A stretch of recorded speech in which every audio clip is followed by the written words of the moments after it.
Student কেমন আছো? I hope প্রত্যেকে শুধু ভালো না ভীষণ ভালো আছো। স্ক্রিনের ওপর একটা প্রশ্ন দেখা যাচ্ছে, তাই না? সো প্রশ্নটা কি সেটাকে মন দিয়ে পড়বো, বুঝবো, তারপর অঙ্কটা করবো। কি বলেছে দেখো, একটি সমকোণী ত্রিভুজের সমকোণ সংলগ্ন বাহু দুটির দৈর্ঘ্য যথাক্রমে 12 সেমি ও 5 সেমি হলে অতিভুজের উপর অঙ্কিত মধ্যমার দৈর্ঘ্য কত? চলো, এই হচ্ছে একটা সমকোণী ত্রিভুজ, ঠিক আছে? এইটা হচ্ছে সমকোণ, নাম দিদি এ বি সি। এসি বাহুর দৈর্ঘ্য সাপোজ 12 cm আর এবি বাহুর দৈর্ঘ্য সাপোজ 5 cm, ঠিক আছে?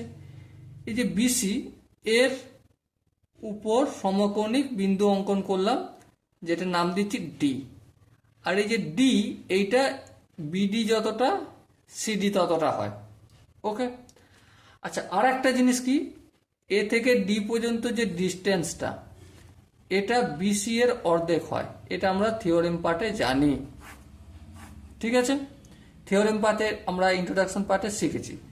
তাহলে এবার বলো অতিভুজের দৈর্ঘ্য কত, বিসিটার দৈর্ঘ্য কত? এটা যদি 90 ডিগ্রি হয় তাহলে এটা অতিভুজ, একটা লম্বার একটা ভূমি।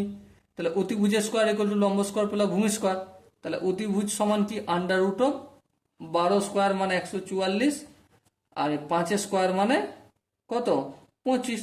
এটা স্কোয়ার হওয়ার কথা, কিন্তু স্কোয়ার না দিয়ে একবারে আমি রুট করে দিয়েছি।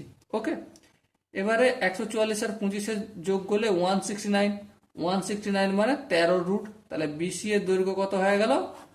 13। এবারে আমাকে কি জানতে চেয়েছে? আমাকে এ থেকে ডি এর দূরত্ব জানতে চেয়েছে। কোশ্চেনে কি বলেছে দেখো, অতিভুজের ওপর অঙ্কিত মধ্যমার দৈর্ঘ্য কত, মানে এই এডি এর দৈর্ঘ্যটা কত অতিভুজের উপর অঙ্কিত মধ্যমা। এডিটা হচ্ছে মধ্যমা, তো এডি সমান কি হাফ ইন্টু বিসি এর দৈর্ঘ্য হচ্ছে 13। হ্যাঁ, তাহলে 13/2, 13/2 মানে কি 6.5 cm।